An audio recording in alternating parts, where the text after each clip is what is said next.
እስከየትም ድረስ ብትማሩ የትኛውንም ያክል ጎበዝ ተማሪ ብትሆኑ እነዚህን ነገሮች ካላወቃችሁ ተሸውዳችኋል።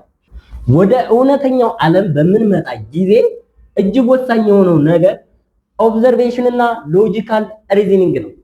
ለምሳሌ ኢንጂነር ሆናችሁ ወደ ፋብሪካ ውስጥ ስትገቡ አንድን ማሽን ድምፁን ሰምታችሁ ወይም ደግሞ በአይናችሁ ተመልክታችሁ ችግሩን ትደርሱበታላችሁና ከመቶ ሺህ ቤት ወይም ከሚሊዮን ወጪ አንድን ድርጅት መታደግ ትችላላችሁ።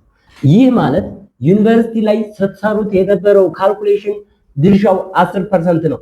ምልከታ ወይም ኦብዘርቬሽን እና ሎጂካል ሪዝኒንግ ግን 90%ን ይሸፍናል ማለት ነው። ሁለተኛውና ወሳኙ ነገር ደግሞ እውነተኛው ዓለም ንጹህ የሆነ አይደለም።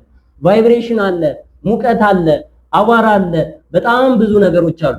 ዩኒቨርሲቲ ውስጥ እንግዲህ ኮንትሮልድ ኢንቫይሮንመንት ውስጥ ወይም ደግሞ ላቦራቶሪ ውስጥ ክሊን በሆነ ኢንቫይሮንመንት ስትሰሩት የነበረው ነገር ሁሉ ወደ እውነተኛው ዓለም ስትመጡ ያ ሁሉ ውሸት ነው። እውነተኛው ዓለም አቧራ የበዛበት፣ በጣም የሚረብሽ ድምፅ ያለበት፣ ሽታ ያለበት ሊሆን ይችላል። በጣም ብዙ ነገሮች ያሉበት ነው የሚሆነው። ይህንንም ነገር ኤክስፔክት ማድረግ አለባችሁ ማለት ነው። ሶስተኛውና ወሳኙ ማወቅ ያለባችሁ ነገር ከተማራችሁት ካልኩሌሽን በላይ ከተማራችሁትና ካወቃችሁት ቲዮሪ በላይ እጅግ ወሳኝ የሆነ አንድ ነገር አለ።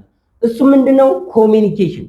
ኮሚኒኬሽን በቅጥርም ላይ ያላችሁ ወደ ግል ስራም በምትገቡበት ጊዜ እጅግ ወሳኝ የሆነው ነገር ነው እና ኮሚኒኬሽናችሁ ጥሩ ካልሆነ በየትኛውም ያክል ጎበዝ ብትሆኑ ከኋላ የመቅረት እድላችሁ ሰፊ ነው። በአራተኛ ደረጃ ማወቅ ያለባችሁ ነገር በግል ስራ ዘርፍ መሰማራት ወይም ነጋዴ መሆን ቅጥረኛ ከመሆን ጋር በፍጹም አይወዳደርም። ሁልጊዜም ስትማሩ ማሰብ ያለባችሁ የግል ስራ እንዴት መክፈት እንችላለን ወይም ደግሞ የምንማረው እስኪል የግል ስራ ለመክፈት ይጠቅመናል ወይ የሚለውን ሳትዘነጉ መሆን አለበት።